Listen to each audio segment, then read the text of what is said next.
The rescue took hours. Toronto Fire getting the call about a woman stuck up on a crane hovering above Wellesley Street at 3:30 this morning. Toronto Fire Captain Rob Wanford making the dramatic save, rescuing the woman from a pulley dangling about 12 stories above the ground. She was then arrested and taken to hospital for observation.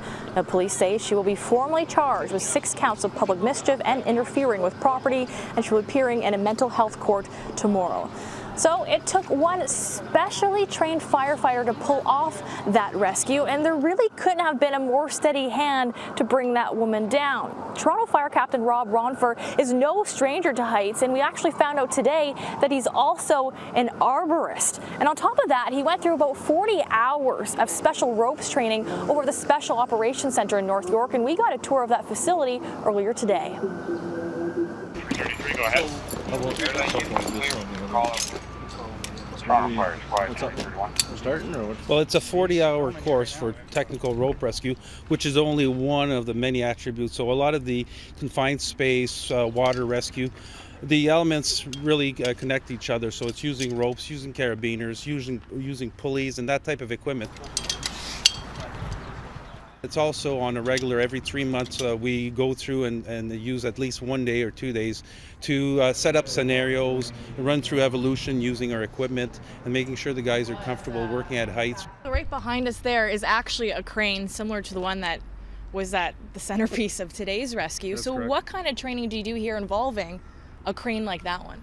Well, this, as you can see, is just a simulator. It's a short crane, but it has all the elements that we find in a standard tower crane. So and as you can see around the city, there's usually hundreds of these up any given time. So it's mostly how to do rescues for the operator, for the maintenance technicians if they're up there, and obviously for times when we have illegal trespassers taking pictures, which is something that seems to be happening more and more now. If you were up there, do any of your guys get a little nervous? That's what we train for. This is what we do. This is exactly why we come and train on this day after day, so that when it comes time to do a rescue, it's actually something that is comfortable for us because we've done it, and that way we can also calm the patient down and let them know exactly what's going on. And coming up, we look at the tools that the fire captain used to bring the woman down safely, but also the tools he used to scale the crane. More on the tools of the trade coming up at 6. Little scrum that was there with our firefighters as one of the senior captains walked away. He looked at me and he said, "There isn't a textbook on that, but I think we just wrote it."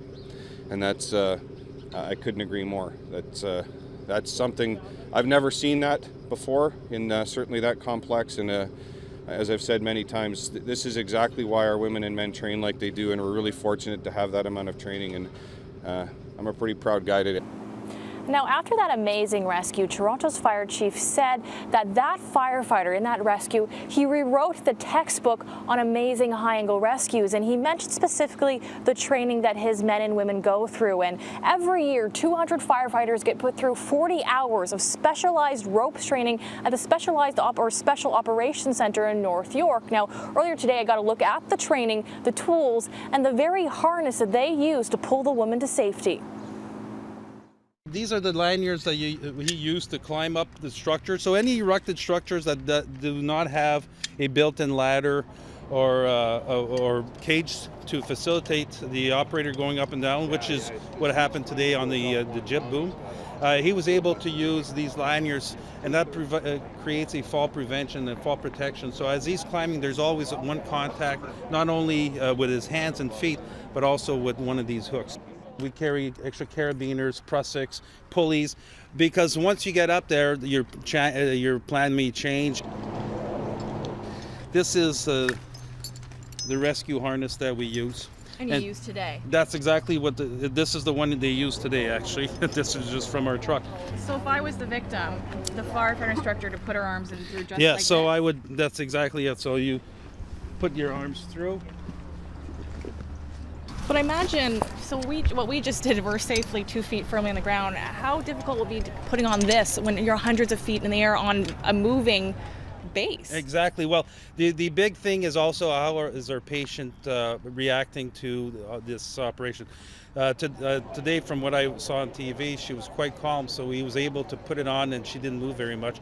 But it's all about keeping your patient stable so that they don't move, and working it around her so that when you finally have the system hooked up, and that is hooked up to the rescuer and to the main line system, then she's secured and able to be able to lower. You have a grown adult woman. How do you go about attaching her to someone like him on a very small little platform? So by putting this on the rope here, he's able to make sure that you're attached to the same system as he is. So when he's being lowered, you're also going to be lowered, and this is how we would attach to your system here. So the same thing as we put a carabiner. We want to load it. So that's how he was attached, and obviously he made patient contact and made sure that they were holding on, and she was holding on for dear life also. Now, as we told you, the young woman will be making an appearance in mental health court tomorrow morning, and she's facing 6 charges, including mischief and interfering with property.